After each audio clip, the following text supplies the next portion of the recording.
बवासीर या फिर जिसे कहते हैं पाइल्स बहुत सामान्य समस्या है और आजकल काफ़ी लोग इस पाइल्स की समस्या से पीड़ित होते हैं। जब पाइल्स की तकलीफ हो जाती है तो रूटीन काम करने में भी दिक्कत होने लगती है, बैठने में दिक्कत होने लगती है, टॉयलेट से आने के बाद दर्द रहता है, नीचे बैठे तो दर्द बढ़ जाता है, कभी कभी खून दिख जाता है और जब खून निकलता है तो पेशेंट डर जाता है, पिचकारी जैसा खून निकल जाता है, लैट्रिन की जगह पर गुदा स्थान पर खुजली होने लगती है, रेडनेस वहाँ पे आने लगता है, कभी बाइक पे अगर बैठना है तो उसमें भी दर्द होने लगता है और पूरी लाइफ डिस्टर्ब हो जाती है। ऐसे में समझ नहीं आता है क्या करे क्या ना करे, कैसे इसे जड़ से मिटाए।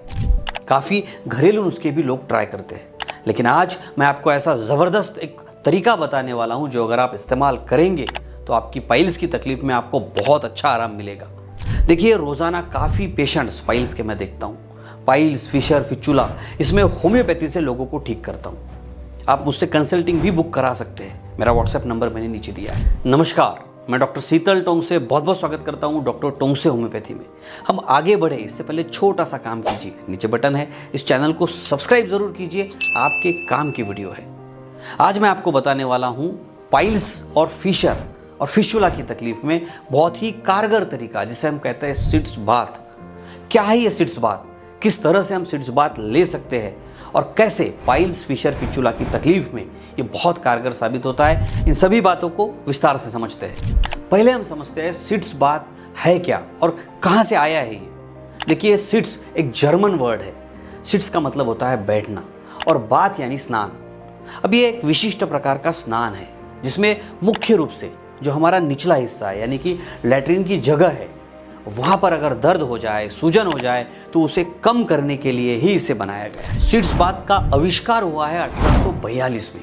डॉक्टर जेम्स विल्सन और डॉक्टर जेम्स मैनबायगुली, इन दोनों ने मिलकर इसका आविष्कार किया और फिर धीरे धीरे इस तकनीक को चिकित्सा में यानी कि ट्रीटमेंट में शामिल किया गया और दर्द, स्वेलिंग ये कम करने में ये बहुत ही कारगर साबित हुआ और इसीलिए धीरे धीरे ये प्रक्रिया बवासीर में, फिशर में, फिचुला में दुनिया भर में लोकप्रिय हो गई। सिट्स बाथ इतना लोकप्रिय होने का इसका सबसे मुख्य कारण है इसके ज़बरदस्त फायदे। इसका पहला फायदा है, सिट्स बाथ में जो हम गर्म या गुनगुना पानी इस्तेमाल करते हैं वो सिर्फ दर्द को कम नहीं करता बल्कि स्वेलिंग यानी कि सूजन को भी घटाता है। दूसरा इसका फायदा होता है, जो लैट्रिन की जगह है वहाँ पर भी जो मांसपेशियाँ होती है वो तनी हुई रहती है और इन मांसपेशियों को रिलैक्स करने का काम, आराम देने का काम करता है सिट्स बाथ। इसका तीसरा फायदा होता है, गर्म पानी से खून का जो प्रवाह है वो बेहतर होने लगता है और जिसकी वजह से जो ट्रीटमेंट है वो और असरदार होने लगती है और पेशेंट जल्दी से रिकवर होने लगता है। चौथा इसका फायदा होता है,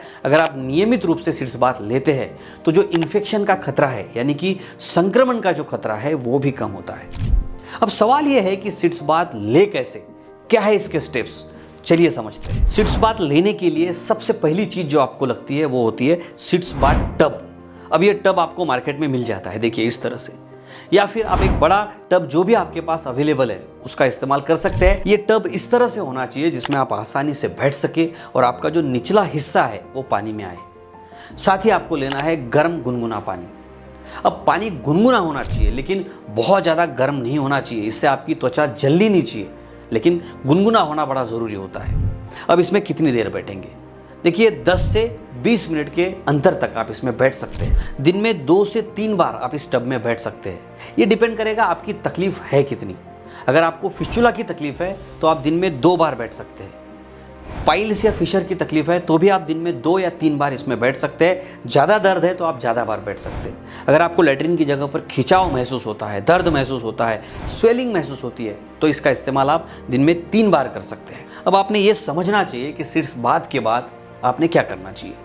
तो इस प्रक्रिया के बाद सबसे पहला काम आपको करना है, उस हिस्से को अच्छी तरह से सुखाना है, क्लीन करना है, लेकिन मुलायम कपड़े से। और ये करते वक्त ध्यान ये रखना है कि वहाँ पे घिसना नहीं चाहिए, घर्षण नहीं होना चाहिए, अदरवाइज आपके लैट्रिन की जगह की जो त्वचा है या फिर अगर बवासीर का मस्सा वहाँ पर है तो खून भी निकल सकता है। दूसरा काम आपने करना है, त्वचा को मॉइस्चराइज करना है, यानी कि आप ऑयल भी लगा सकते हैं, कोकोनट ऑयल का इस्तेमाल कीजिए ताकि जगह जो है लैट्रिन की वो नरम हो जाए और स्वस्थ रहे। लेकिन याद रखिए, सही डायग्नोसिस भी ज़रूरी होता है। अगर आपको काफ़ी दिनों से तकलीफ है, बहुत ज़्यादा खून निकल रहा है, तो सबसे पहला काम करिए, अच्छे डॉक्टर को दिखाइए, चेकअप करवाइए, आपको कौन सी तकलीफ़ है इसके बारे में भी समझिए, क्योंकि कभी कभी कुछ खतरनाक बीमारियां भी हो सकती है। इसीलिए डायग्नोसिस बहुत ज़रूरी होता है और फिर डॉक्टर की सलाह से आप सीधी बात भी ले सकते हैं। साथ ही याद रखिए, पाइल्स, फिशर और फिचुला में सबसे मुख्य जो कारण होता है वो होता है कंस्टिपेशन, यानी कि कब्ज, और इसीलिए आपको खान पान में भी बदलाव करने चाहिए। फाइबर युक्त डाइट ज़रूर लीजिए, पानी भरपूर पीजिए, खुद का ख्याल रखिए, अपने डॉक्टर के साथ बात कीजिए।